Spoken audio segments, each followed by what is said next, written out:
I never thought that I would quote the philosopher Friedrich Nietzsche in a sermon or in a devotion. But I learned something this past week about Nietzsche. He made a comment that encouraged us to have a long obedience in the same direction. Now that rings true with what the psalmists talk about, having a long-term faith in God that helps us through times of great joy and times of great sadness and everywhere in between, but that really we only learn by the consistent handling and dealing with all kinds and sorts of experiences in life.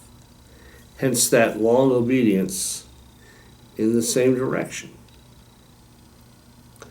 We like to think that growth in the spiritual life is something that is exponential. We like the mountaintop experiences. We like to think that we'll just explode with the presence and love of God. The truth is this: like the story of the tortoise and the hare, slow and steady wins the race.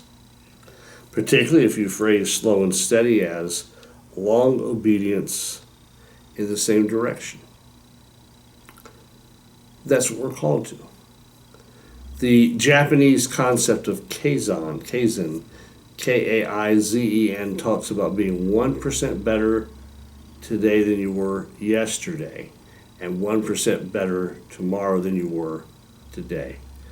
Christian growth, if it's to be meaningful and to change our hearts and lives completely, requires slow and steady, a long obedience in the same direction.